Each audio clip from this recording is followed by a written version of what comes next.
Mission Boss, list updated. I don't know how you do it. All I could do was obsess over revenge, doubting my comrades along the way. But even after all we've accomplished, the phantom pain never let up. If anything, it just got worse. But you understood that from the start, didn't you?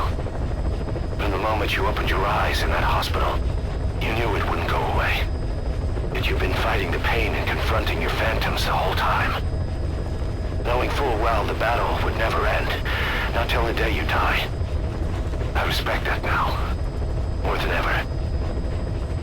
It's an honor and a privilege, Big Boss.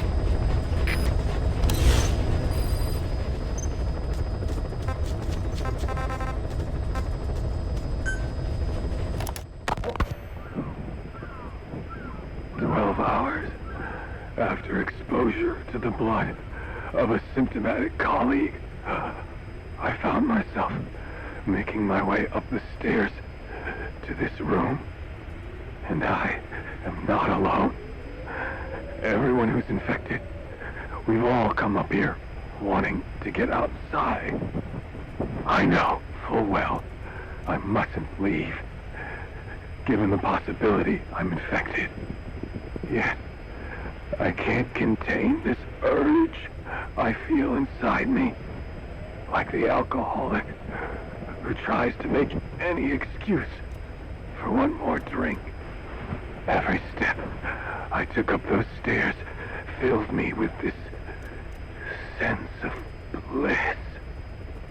I still have all my wits about me.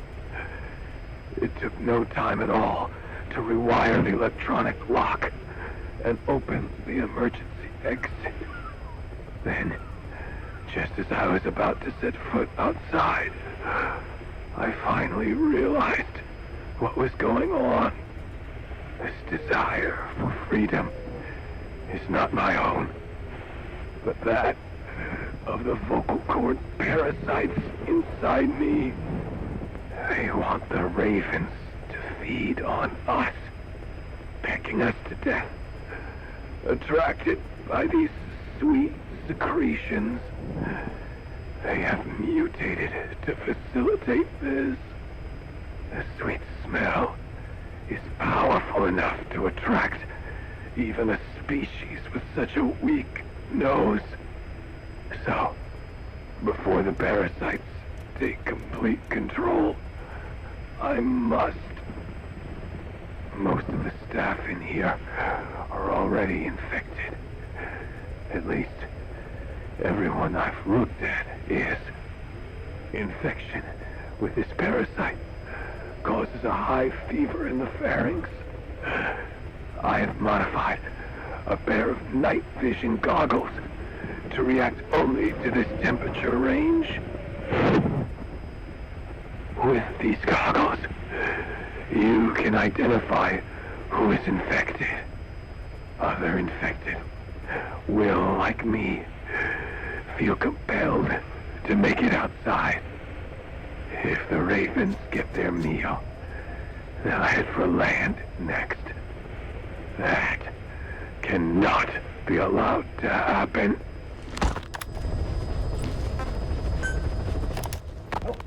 The whole idea of the vocal cord parasites was that they'd only copulate once exposed to a specific language over time. But the parasites infecting our men in the laboratory laid their eggs straight away. The larvae were eating their lung tissue almost immediately. What kind of mutation was it? Those who were infected and cured still carried the vocal cord parasites in their throats. They were still there, but the males had been rendered female by the Wolbachia, and copulation could not occur. So we thought, but it is the Wolbachia that mutated. Not the parasites? You remember I told you the Wolbachia attempts to maximize its number of female infected hosts? Yes, hence the male-to-female transformation. Precisely. But other Wolbachia strains use different methods. Cytoplasmic incompatibility, killing the males, and parthenogenesis. Parthenogenesis? Aphids? Aphids use that to reproduce via females only. Very good. The females lay their eggs without a male present, creating clones of themselves in explosive numbers. Parthenogenesis was originally a means for an organism to take maximum advantage of abundant resources by increasing its numbers. Certain strains of Wolbachia forced this to occur, to create more and more infected females. And that's why our men develop symptoms in the blink of an eye. Wolbachia, causing parthenogenesis, is common in parasitic wasps. Of course, the Wolbachia I introduced to you men did not have this characteristic, but I believe the mutation, whatever it was, caused it to force parthenogenesis in its host, the vocal cord parasites. The Wolbachia we used to prevent egg laying became the agent of limitless reproduction. There's something else. The symptomatic infected in the laboratory all wanted to get outside, even knowing there was napalm waiting for them out there. You said the parasites made them act that way, but parasites controlling humans. Is it possible? Parasites altering the host's behavior is a common occurrence in the world of nature. Long ago, the vocal cord parasites had this ability, but even I never foresaw they might control humans until I heard the things your man said. You mean the researcher on the top floor? The bit about, I'm not a snail. Yes. Among parasitic worms, there is a genus called Leucochloridium that uses snails as intermediary hosts. As you know, snails prefer dark, gloomy environments. But once parasitized by Leucochloridium, they desire to be in the light. And that is not all. The parasitic worms thrust themselves into the snail's antennae, making them swell to abnormal size. The snail, meanwhile, frantically wiggles his antennae as the parasites squirm inside. The swollen, wriggling antennae soon resemble caterpillars. I don't get it. It is so they can be eaten by birds.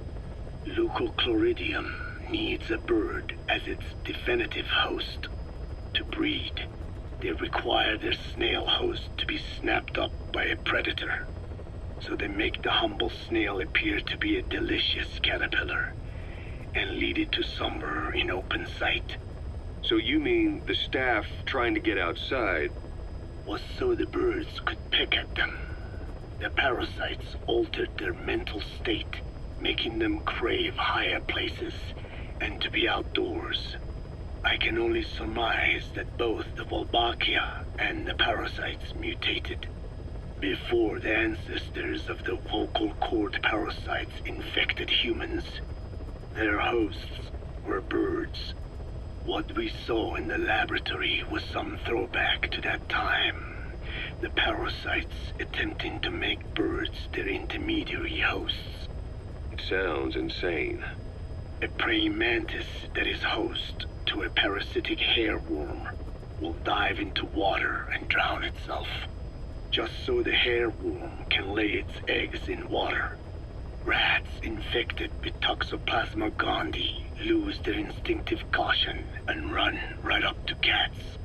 Just some of the many ways parasites control the host. But we're humans. Surely our minds are too complex for that. I thought just the same. Free will is what makes us human, so it never occurred to me that the parasites could be controlling the symptomatic. But the mood, the will of a person can be easily affected by the balance of their cerebral substances. Take the toxoplasma I mentioned. It does infect humans, and it is thought the infected develop a more reckless attitude. But to think that mutations occurred in both the Wolbachia and its parasite hosts. Your observation is most apt. Both mutations occurring at once indicates the presence of a powerful mutagen. I see. Keep working on narrowing down what it was. Light is but a farewell gift from the darkness to those on their way to die.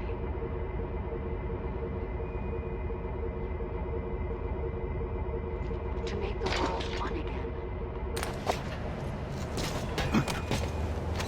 To make the world one again.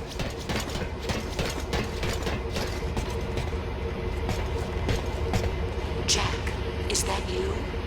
How many years has it been?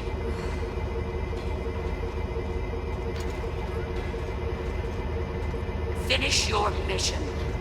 Prove your loyalty.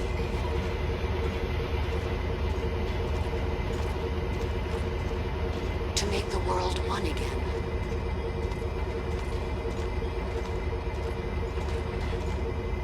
Finish your mission. Prove your loyalty.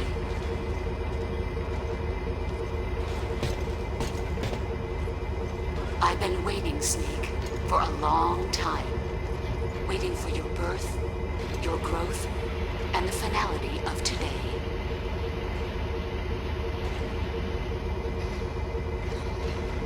The world must be made whole again. The philosophers must be reunited. I will devote my skills to that purpose. And with the Colonel's money, I will achieve that end. Just as I once created the Cobras.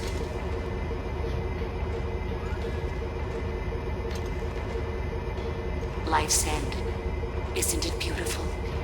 It's almost tragic.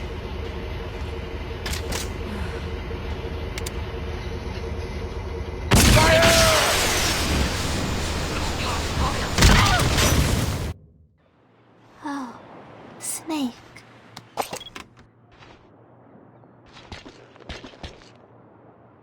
What is it, Snake?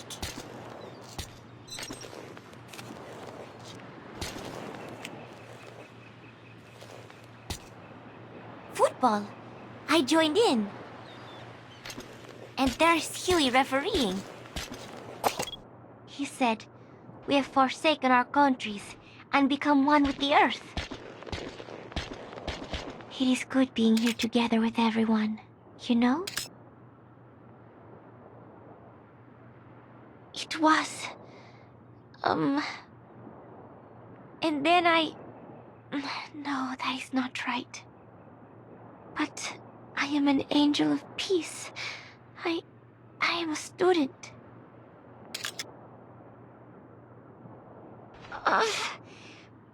My head, it hurts.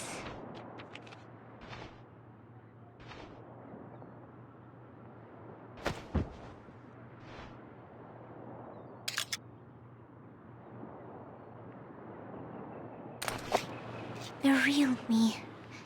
I am...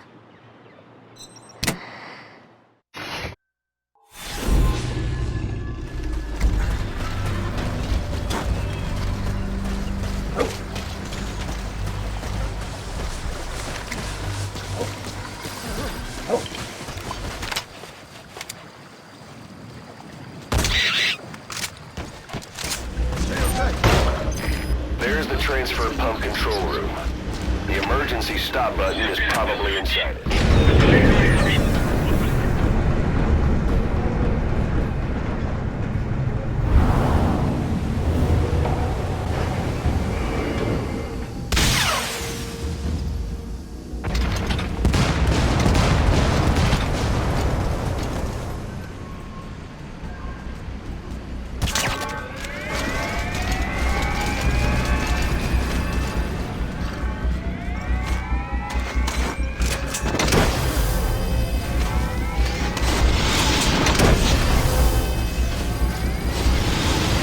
Exfiltrated. All right, you're out of the hot zone.